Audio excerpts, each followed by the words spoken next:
Hey guys, before we get started, we just want to say thank you to Nanlite for sending us the Forza 60 video light for review.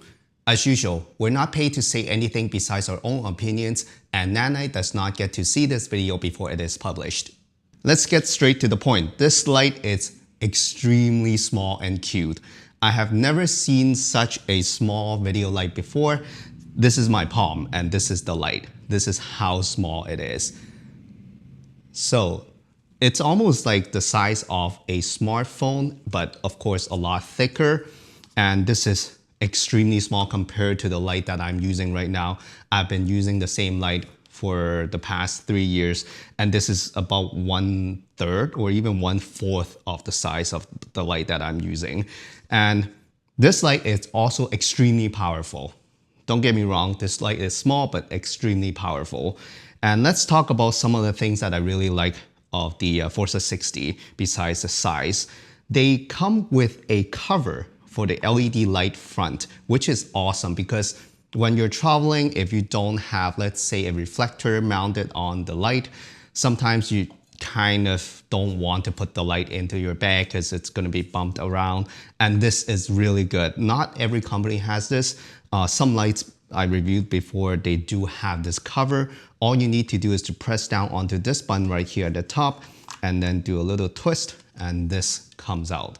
And another thing you will notice when you remove this cover is how tiny the LED light is and also the mount that they're using. This looks like a Bowen mount, but it's much smaller. This is like a mini Bowen mount if you want to call it. So this is not going to fit your light modifier. You will have to have an adapter for the regular size Bowen mount, and I'm going to talk about that later. So this is the light without the cover.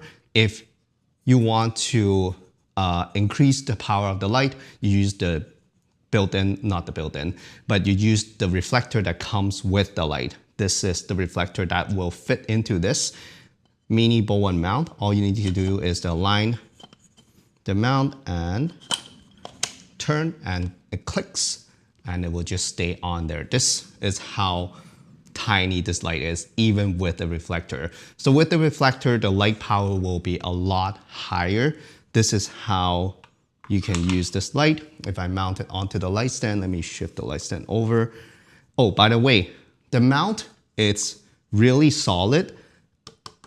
I think it's made of plastic still. The whole body, it's mainly made of plastic, some metal, but mainly plastic just to probably cut down the cost. The mount itself is really solid. It's plastic, but it's high quality plastic. This knob here is really solid as well. Once you tighten this up on your light stand, it's not going to move. It's not going to wiggle or anything. It goes deep enough to have a stable setup like this. And it comes with, of course, another knob for you to adjust the angle of the light. One thing I really like about these lights nowadays is they do have a rubber sealed kind of gasket between the mount and the light. So when you tighten the knob, the light is not going to move or drift. So that's really, really important, and that's really amazing. Let's talk about some of the accessories that Nanlite also sent us. This right here is the adapter that I mentioned before. This is the Bowen, the mini Bowen mount to regular Bowen mount adapter. So what you need to do is to spin this or clamp this or click this into this light right here using the mini Bowen mount, and it will turn into a regular size Bowen mount. It does have another mount for you to mount it onto a light stand. So you're not relying on this anymore. You can, if your modifier is much heavier, this is where you can mount the light instead of using the original mount. So that's a really thoughtful idea. And of course, it comes with an umbrella mount as well. So you can use an umbrella as your modifier. You just release this and you can slide your umbrella into the Bowen mount adapter. And the second accessory that they sent us is really interesting. I've never used this before, but this is a handle for you to carry the light around. This allows you to use Sony NPF batteries to power the light, which is really cool. And all you need to do is take this light off of the light stand and this is a knob that you can slide this light in and lock it down. So once you tighten up the knob,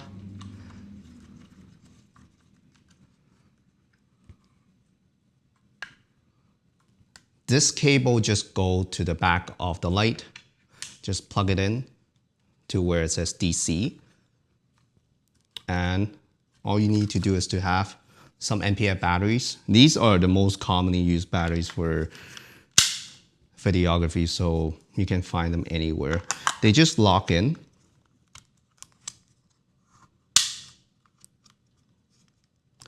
Yep. And I believe you just need to turn on the light. Exactly. So the light is on with the NPF battery. So this is the setup. For, let's say, a mobile shoot or an outdoor shoot, you can just do this. And if I turn on the power, this is how it looks like when it's mobile. And you can go to 100%. This is amazing. So you can definitely go 100%, and this is not heavy at all. That's the best part. This is not heavy because the light is really tiny, and it's not too heavy, but it does have some weight. So the person that is holding the light should expect to have quite a bit of weight on their arm, but not too bad at all. These are the smaller NPF batteries that I have, and if you're using bigger NPF batteries, which I don't recommend, it will be much heavier. So this is kind of like a mobile setup, which is really cool. I've never seen this. I'll definitely try this on the field and see how it works. There's another thing that is pretty cool. It comes with like some legs at the bottom. So if you want to rest the light on a platform, or if that person is getting tired, you can definitely rest it on the table, which is really nice. I was thinking like, what happens if the person gets too tired? So there are two tiny legs that you can stand the light with. They're not like super durable, not as durable as the plastic on the light for sure, but you know what, like it's good. So you can rest the light on a platform. And let's see how easy it is to take out the NPF batteries. So there is a little button here, I believe. Oh, wait. Oh, that button. Oh, that's not for releasing. That's for you to check the battery level. So you can check the battery level. I don't know if you can see it, but yes, if you press onto it, you can see the battery level of the NPF batteries, which is nice. I believe you just need to pull. Nope. Oh, you do need to press the button. Never mind. I don't know why it's the same button. So the battery level checking button is the same as the release button, which is kind of interesting. So you press down to that battery check button and slide out the NPF battery. It's not too bad. I think some people said that it's really hard to remove the NPF batteries, but it's not bad at all. Yeah, I just did it like that. So those are the accessories that Nanlite sent us. And let's talk about using the Forza 60 as a video light in a studio environment. Let's take a look at the power supply first, because the light is so small, you probably expected a power brick because there's no way that they can put the power supply in such a small body right now, at least at this moment. So this is the power brick. This is similar to what you'll see as a power brick for a laptop, let's say a PC laptop. So this is the power brick. It comes with another cable for you to plug it into the wall. So this is the cable that goes from the power brick to the light. And this is about 4 feet long. So if your light stand is taller, this is already taller than this cable length. So you will have to find a way to hang it. The good thing is they do have this case. This is actually a case. It has a wire at the top that you can hang on your light stand like that. And this is also a V-mount mount that you can just hook up to any V-mount kind of holder on a light stand. One cool thing is you can actually get this slide out. So you don't need to use the holder. So you can just slide out the power brick and just use the power brick. And this is the cable that goes from the power brick to the outlet. And this is about 8 feet. Yeah, 7 to 8 feet. Not the longest cable, but it should be good enough. A lot of the time when I'm on set, I will be using my own extension cable anyway, so it's not that big of a deal. So let me try to plug in the light. All right, so now I have the light plugged in into the DC power. As I said before, there is a power button here and 2 knobs. That's it. Nothing fancy. 2 knobs to control the dimming of the light and also the function. And I'm just gonna turn this on. The light is now at 0%. One cool thing I really like about these modern day video light is you can go as low as 1% and it will still turn on the light. If I flip it over, it's on right now. It's at 1%. So you can go as low as 1%, and of course, if you crank it up, it goes 1% each as an increment, and it will go all the way up to 100%. This light is extremely bright, to be honest with you. This is really, really bright. I can turn off my key light right now and show you guys how bright it is.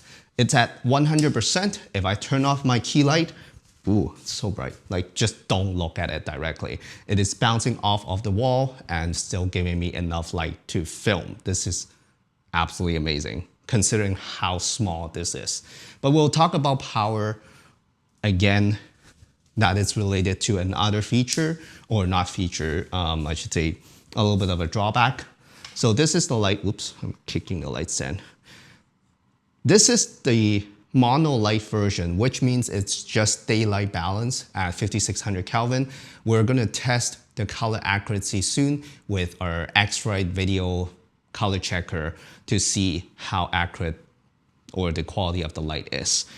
The knob on the left-hand side controls the brightness of the light, and the knob on the right-hand side controls the function. So the first thing on the menu is FX, which is the scene mode.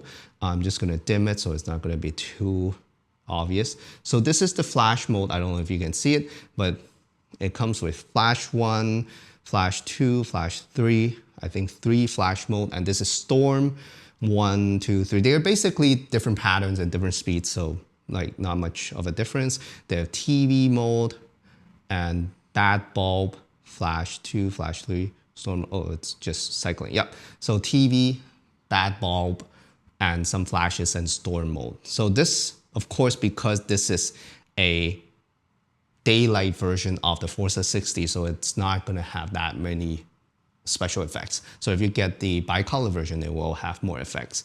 And if you press onto the menu button right here, you will be able to jump to the next option on the menu. You can change the channel of the light if you're controlling them with a single controller. And the next one, this one is really, really important. I don't know if you can hear it right now. I'm gonna move my lav mic closer.